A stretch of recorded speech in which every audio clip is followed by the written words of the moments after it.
Let's have a look at the group standings for France and Norway's group. There you see both France and Norway at the top, level on points as they have gotten 2 wins from 2, which makes the next game where they both will face each other all the more interesting, especially because it will be quite the battle between 2 amazing goal scorers in Erling Haaland for Norway and Kylian Mbappe for France. But let's start off with Norway's game against Senegal. Norway winning that one 3-2 in the end, but Erling Haaland 2 goals on the night. Nedum, was there ever a doubt that he was not going to just absolutely enjoy playing at this level? Yeah, I love it. I love it for him. You know, somebody who just loves the game of football. Has got like this sort of amateurish sort of spirit to it. And for him to be playing at World Cup is one thing. For him to be playing for Norway is another. And to be doing it in this manner, it's incredible. I think we've seen how good a goal scorer he's been at club level, but he's never really had the chance to operate at this sort of stage. And boy, does he love it. You know, it really suits him and this Norway side as well. Some people have them as dark horses, and I can see it in some ways. And obviously not perfect, but these are the scenes that you love to see. So many Norwegians travelled over to the US. So many Norwegians desperate to get involved in the row, and they're all in. They're all in with it. Myself. You know, we're so. I was rowing on my couch. And they'll go. I mean, look at this. How do you make sense of this? Absolutely offensive numbers there. Yeah, it's ridiculous. And again, it's playing for Norway in the European section, so it's not as if every game is going to be a rollover. This guy has been on form for the longest time for them, and he could not be happier right now. Ali, when you see a striker like this, who's obviously enjoying himself, feels the pride of playing on the world's biggest stage for his country, but also is just so big, so physical, has pace, how do you defend someone like that? Yeah, you just have to do your best. Honestly, you have to just keep your head on a swivel, make sure you get touch tight at times. You can get touch tight and affect the play as best you can, whether that be him or the ball. It reminds me of going against, the type of player who is so strong and physical, like an Abby Wambach, a forward who is just in the best places at all times to be able to finish. She was the best goal scorer for us in the United States, but also overall. So it reminds me of that and having to go up against somebody. But what I have respect for him is that he's wearing his mother's maiden name on the back of his jersey, representing Norway, and that's something that I think is unbelievable, and I'm so happy to see that. Yeah, without question, one of the best number 9s, and in terms of figuring out how to try and stop him, as is the case with most 9s, it's about the service. And I think if we're going to be honest, the Senegal team that we've seen in his last 2 games hasn't been the Senegal team that was playing in AFCON not too long ago. The Senegal team mistakes that galore. England a year ago, and there are reasons for that, things that go beyond stuff just on the field right now. But he will take advantage of any opportunity like that. So you'd like to think that going forward, there would be people who would set up in a different way to try and defend against him and would be sort of more clinical with their defending. But you give Erling Haaland a chance, and there's a very good opportunity it's going to go into the back of your net. Yeah, Frankie, when we look at, of course, Erling Haaland's numbers, it's going to take a long time before he can catch the likes of Messi and Mbappe in terms of World Cup goals on a whole. But at least for the race for the Golden Boot, he's very much entered the chat.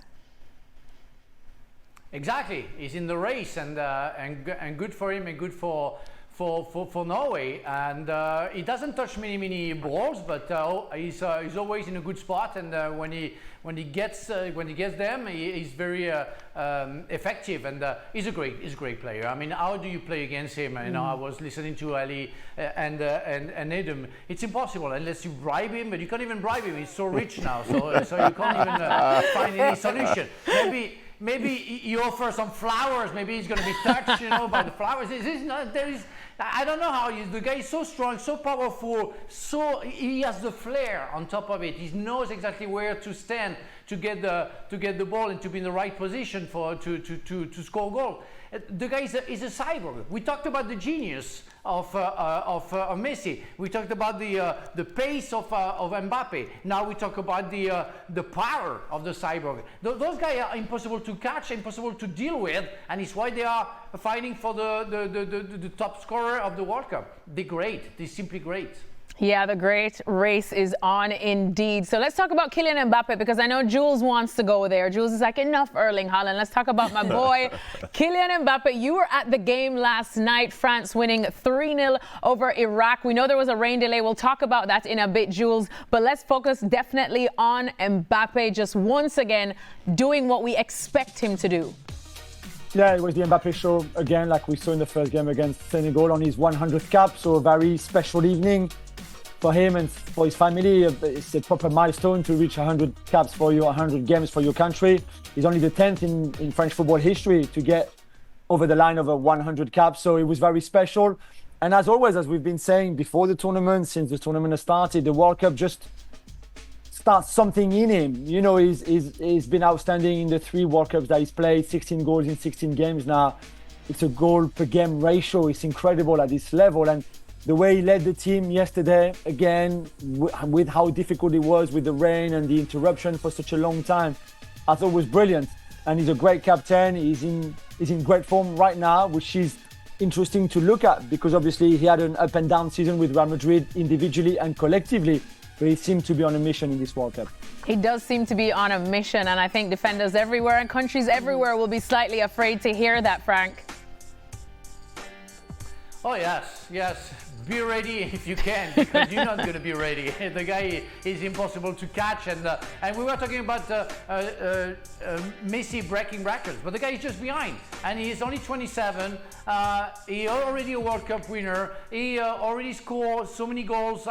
He's at the same level than closer. He's two goals behind Messi, and he's only 27. He's going to play maybe 1 or 2 other World Cup, so he's going to beat Messi for sure.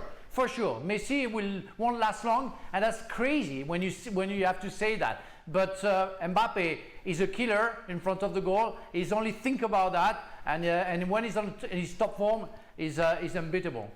Nedum, who are you taking, Mbappe or Haaland? Who's better? Putting you on the spot. Who's better? Yeah. Like the better footballer, better what? Goal scorer, footballer. Just who are you taking? I mean, it's probably going to be Mbappe, but considering I support Man City. You know, it's only ever Erling Haaland, isn't it? Oh, that's why Nedum is not a trusted journalist. That's why I'm loyal. That's why he's loyal. Loyalty is dead. That's what they say. Ali, what about you? Who'd you be taking? Mbappe, 1,000%.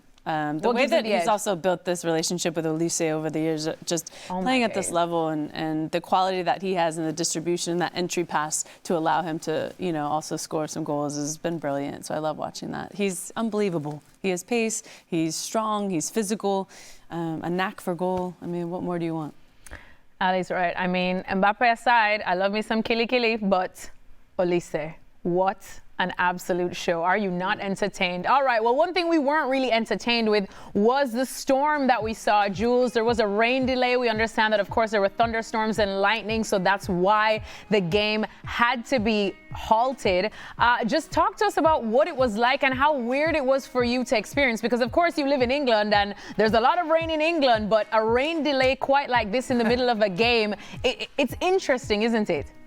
Yeah, I've never experienced anything like that before. I was in Ukraine in 2012 for the Euros when France played Ukraine at the Donbass Arena, and there was a lot of rain, and the game was stopped after 5 minutes and suspended for an hour. And then they finished it on a waterlogged pitch. But 2 hours and 10 minutes like yesterday, never before. I mean, we knew there were high risk of those thunderstorms coming, but it's just what really amazed me. And again, I'm maybe really naive, and I've never really experienced it. Is how quickly things changed, because it looked like actually things were brightening up, and that getting close to halftime that we were fine actually, and we would avoid the thunderstorm. And then suddenly the FIFA people started texting us saying like, at halftime you need to go and find shelter because this is going to be dangerous. And we're like, really?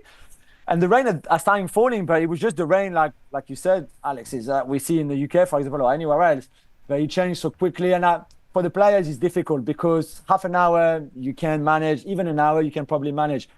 2 hours and 10 minutes, it's a very long time. So they played a bit of cards. At least it was big dressing room over there. So you have the bikes, you can do a bit of cycling, you can play with the ball, you can do keep your uppies, you can do the 2 touches game, all that kind of stuff, great. But after 45 minutes already, you've had enough. So it was not easy, and credit to the 2 teams really, because I thought the second half could have suffered from that long break in terms of quality, and the pitch as well, because there were a lot of paddles everywhere and paddles and things like that. But actually, it was still good quality second half.